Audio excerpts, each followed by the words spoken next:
Hi everybody and welcome. If you've never been at an Airbnb, come tour this tiny home Airbnb that I just stayed at for 4 nights.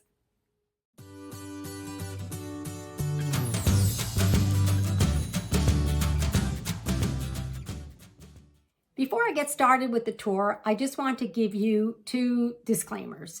That number one, these people do not intend to deceive you, but their pictures are not always accurate.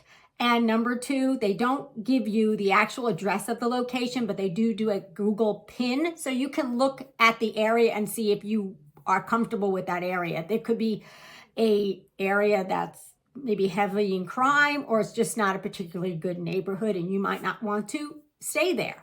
Also, you also need to question the homeowner about any of the things you don't understand that they put on the description, and clarify those things before you go and rent. And if you can, always try to get one that allows you to cancel. So those are just my few tips that I would like you to know before we get started on the tour. So let's go.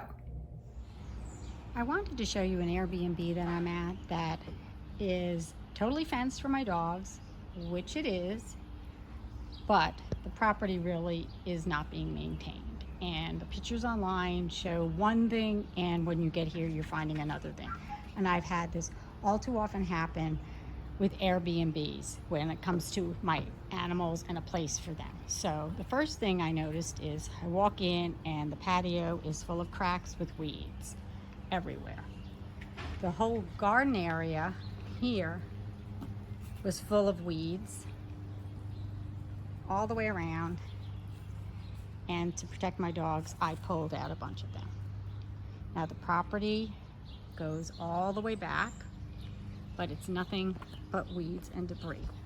I've taken pizza boxes off the lawn. I took some dirty carpets that were left out here. I don't know if another dog had marked on them or if they were just dirty from other Airbnbers having some issues. But here's some wrought iron that's been left on the lawn. Here's some gutters with sharp edges, branches, nothing but weeds everywhere. This area is just not being maintained whatsoever. This is not a property I feel comfortable allowing my dogs to run unattended on. So here's all the weeds. Here's a shed, and I'll tell you about this shed. Here's the side of the house, the back of the garage actually. And here is another piece of metal that's just standing up next to the property that I feel may fall down or could hurt somebody. Here is all the debris. Here's another piece of gutter. It's not even attached to anything. It's just sitting there, as well as that. Actually, that piece probably came unattached from that gutter. Here's some more debris. When I got here, the shed door was open. I couldn't understand why. So I opened it up. I opened and looked further, and he had this lawnmower with its handle sticking out, so he couldn't close the door. So I merely turned it sideways and I shut the door so my dogs don't have access to it. But this to me was one of the big selling points for me, is that he said he had a fenced yard and he accepted animals. And to tell you the truth, I would have paid more just to have the fenced yard and having him accept animals and have a lawn that's being maintained that I don't have to worry about my animals. This garbage can over here, I found some more debris that I had to pick up, take off of the property. Here's debris that wasn't removed, as well as over there on the other side of the driveway. One of the other things I'm going to tell you about, if I haven't already, is that skylight leaked into the shower. He was informed and he said, oh, he thought he fixed it. I said, well, obviously not, because it's leaking. And this back door light does not work. We changed out the light bulb. I told the owner, and I think the fixture just doesn't work, but he uses a keypad. So at night, when we've come home, I've had to use my own flashlight so I can see the keypad, so I can open up this door. Now, I did realize the other night by doing a little searching is that the back door of the garage was open, and I'm able to access a light switch for those two lights on each side of the garage. So I have that as light. So I don't have to depend on just my flashlight right now. Another thing, because it rains so much, there's a lot of ants. The ants are coming up through the cracks all over the property. So here's his side of his property, going all the way down. You can see weeds. And along the driveway, there's also nothing but weeds. And if you go to the end of his driveway and even along midway, you can see the dust from ants right here, ants everywhere along this driveway. And this is the front of the house. He has a little picket fence around it, but it's all weeds around the perimeter, and the front yard is not maintained much better than the backyard.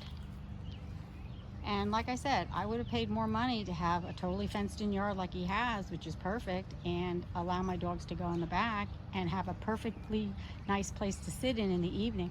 But right now, I'm not going to sit out there with the weeds all over the patio and the backyard full of weeds, which just draws bugs all over the place. So I would recommend that these pictures on Airbnb are not accurate, and I'm finding this more and more, that they have old pictures from a different season, and you're not seeing what the property looks like during maybe the winter or maybe during the summer, and you're going to be amazed when you get there at how different the property is being kept up. So just keep that in mind, that the pictures are not the true story always on these Airbnbs.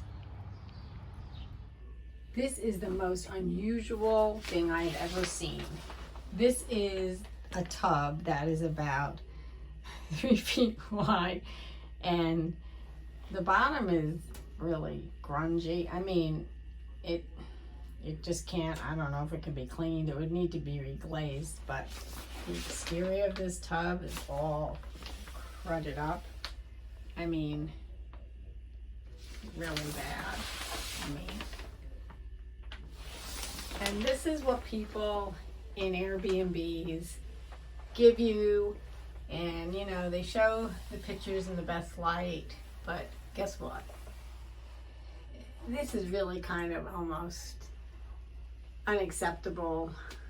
For don't advertise this as a bathtub, even though it has a bathtub spout. This is strictly a shower.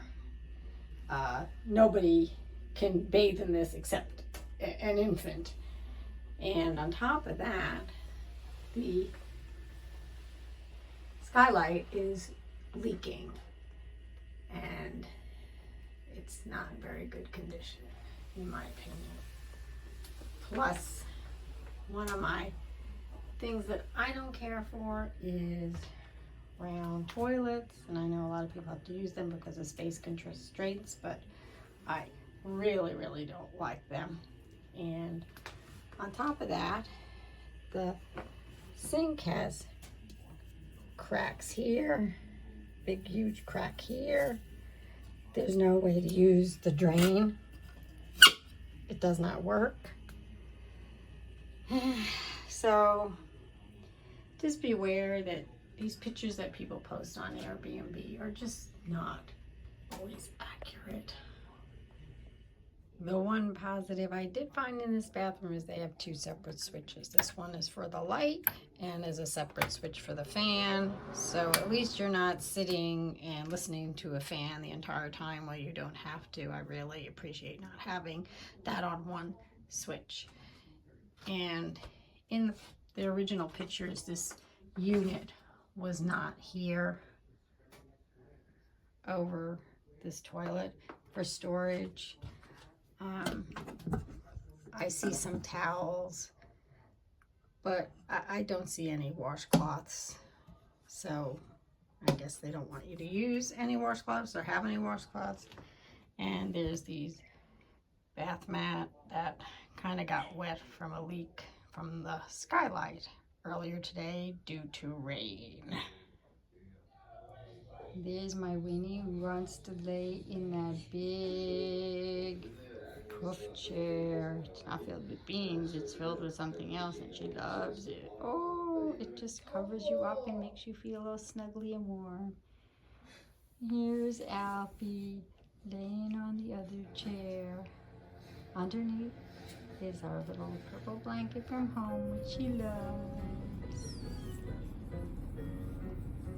So they're quite happy here in the house. Now that I finished the tour, I just wanted to give you a brief outline of what I would hope most Airbnb homeowners would always provide is a box of tissues, some night lights, and a clock on the wall. Those are 3 things I really would appreciate. If anybody out there who is an Airbnb host is listening, please provide those 3 things.